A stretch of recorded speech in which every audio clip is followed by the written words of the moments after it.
ইসলামের বিরোধিতা যারাই করেছে আল্লাহ পাক পৃথিবী থেকে তাদেরকে বিদায় করে দিয়েছেন।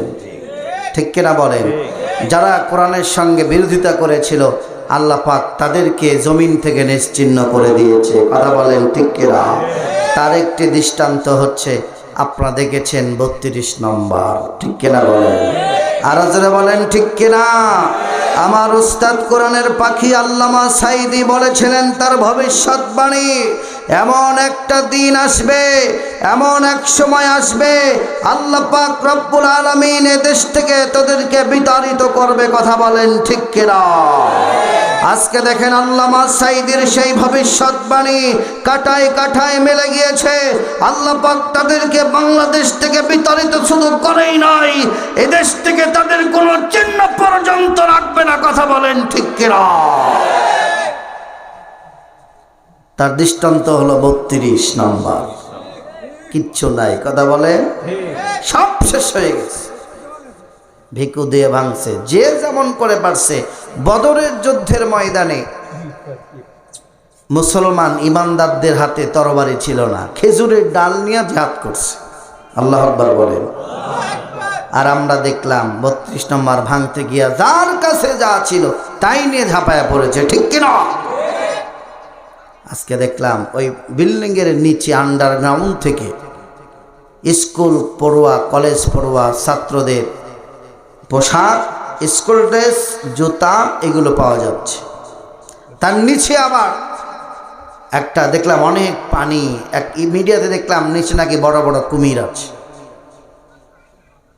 তারা কত চেষ্টা করেছিল বাঁচার জন্য, কত পায়তারা করেছিল বাঁচার জন্য, কতই না চেষ্টা করেছিল, ভবিষ্যৎ পরিকল্পনা তৈরি করে রেখেছিল যে 1941 সালের আগ পর্যন্ত কেউ নামাতে পারবে না। কথা বলেন ঠিক কিনা? আল্লাহ বলেন 41 সাল তো দূরের কথা, মাত্র 45 মিনিটের মধ্যে দেশ ছাড়তে বাধ্য হয়েছে। ঠিক কিনা বলেন? অতএব এটা হলো একটা শিক্ষা। আগামী দিনে যারা ইসলাম নিয়ে বাড়াবাড়ি করবে, কোরআন নিয়ে বাড়াবাড়ি করবে, ইসলামের বিরোধিতা করবে, আলেমদেরকে নির্যাতন করবে, এই স্বৈরাচাররা তো 45 মিনিট সময় পেয়েছিল। আগামী দিনের স্বৈরাচাররা 45 সেকেন্ড সময় দেওয়া হবে না। ঠিক কিনা বলে? প্রিয় মুসলমান ভাইরা, এদেশের আবাবিল ছাত্র সমাজ, বৈষম্য বিরোধী ছাত্র, আমি বলি এরা হচ্ছে আবাবিল পাখির মতন কাজ করেছে। ঠিক কিনা বলে? আব্রাহা যখন কাবাঘর ভাঙতে এসেছিল, আল্লাহ পাক ছোট ছোট তৈরন আবাবিল, ছোট ছোট পাখি পাঠিয়েছিলেন। আর তাদের মুখের মধ্যে, দুই পায়ের মধ্যে ছোট ছোট কঙ্কর পাথর ছিল। এক একটা পাথর যখন পড়েছে হাতির উপর দিয়ে পড়েছে, আর নিচ দিয়ে যখন বের হয়েছে বড় ফাঁকা হয়ে বের হয়েছে। এত নির্যাতন করেছে, এত গুলি চালিয়ে হত্যা করেছে, এরপরও আবাবিলের মতন তারা ঝাঁপায়া পড়েছে। ঠিক কিনা বলে? এজন্য শিক্ষা নিতে হবে আমাদেরকে। এই পৃথিবীর থেকে নমরুদ, হামান এরা কেউ টিকতে পারে না ইসলাম বিরোধিতা করে, আগামী দিনেও টিকতে পারবে না ইনশাআল্লাহ। তবে সিদ্ধান্ত আপনাদের নিতে হবে। ঠিক কিনা বলেন? আমরা এই দেশে ধান দেখেছি, নাঙ্গল দেখেছি, নৌকা দেখেছি, আবিজাবি সব দেখেছি, একটা বারের জন্য আল কোরআন দেখতে চাই। কথা বলেন ঠিক কিনা? কারা কারা চান দুই হাত তুলে আল্লাহকে দেখা।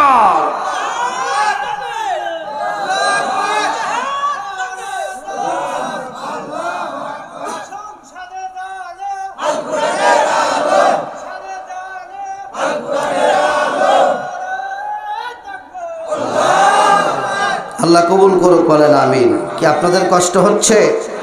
আমি আপনাদের সামনে একটি সূরা তেলাওয়াত করেছি। সূরাটির নাম হচ্ছে সূরাতুল বুরুজ। সূরার নাম কি? সূরাতুল বুরুজ।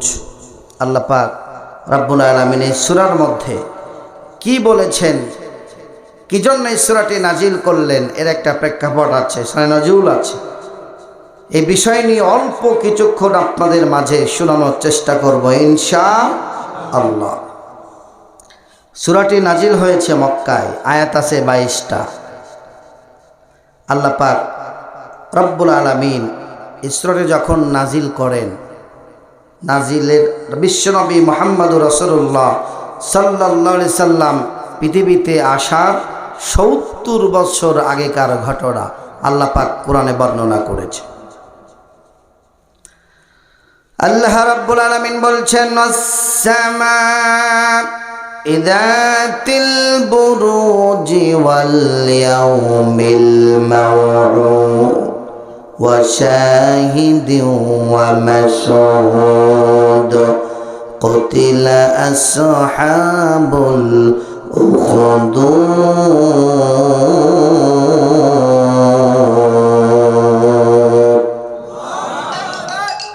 ওয়াস-সামা'i যাতিল বুরুজ। আল্লাহ পাক বুরুজ হচ্ছে গ্যালাক্সি, আকাশ, চন্দ্র, সূর্য, নক্ষত্র, গ্রহ, চন্দ্র, এই সমস্ত কিছুকে আল্লাহ রাব্বুল আলামিন বুরুজ বলেছেন। এই যে আমরা যে সূর্য দেখি, চন্দ্র দেখি, আমাদের দুনিয়া থেকে, পৃথিবী থেকে এই যে সূর্য কত দূরে আছে, 13 লক্ষ গুণ বড় হচ্ছে একটা সূর্য। তাহলে আমরা যে পৃথিবী দেখতে চাই, পৃথিবীর এক প্রান্ত থেকে অপর প্রান্তরে পৃথিবীর 3% পানি আর 1% হচ্ছে জমিন, ভূমি। আপনারা মনে করেছেন সামান্য অল্প একটু দুনিয়া, না, অল্প দুনিয়া নয়, বিশাল বিস্তৃত। আল্লাহ রাব্বুল আলামিন শুধু এক দুনিয়ায় নয়, আসমান হচ্ছে 7টা, 7 আসমান 7 জমিন, 7 আসমান 7 জমিনের মধ্যে আল্লাহ রাব্বুল আলামিনের কোরআনের আয়াত নাজিল হয়। আমাদের মতন অন্য আসমানগুলোতেও আল্লাহর কোরআন আছে, সেখানেও তারা আল্লাহ রাব্বুল আলামিনের হুকুম আহকাম চলতেছে, আল্লাহ রাব্বুল আলামিনের নিয়ম নীতি দিয়ে তারাও চলতেছে। আল্লাহু আকবার বলেন। ভাইরা আমার, এখন বিজ্ঞানী প্রমাণ করেছে, কিছুদিন আগে এসেছে, তারা যখন গ্রহতে যাচ্ছিলেন, নক্ষত্রে যাচ্ছে, চন্দ্রতে যায়, হঠাৎ করে একটা আওয়াজ শুনতে পেলেন, একটা আওয়াজ ভেসে আসছে, মনে হতেছে কারা যেন জিগির করতেছে। দুনিয়াতে আসার পরে তারা চিন্তা করে দেখলো, এরকম আওয়াজ তো আমরা ওই জায়গায় শুনি। মুসলমানরা এক জায়গায়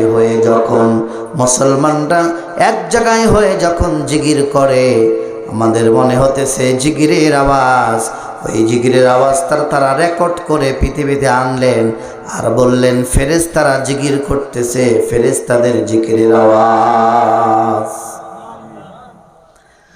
বিশ্বনবী মুহাম্মদুর রাসূলুল্লাহ সাল্লাল্লাহু আলাইহি ওয়াসাল্লাম বলছেন, আমি যখন মেরাজ যাচ্ছিলাম,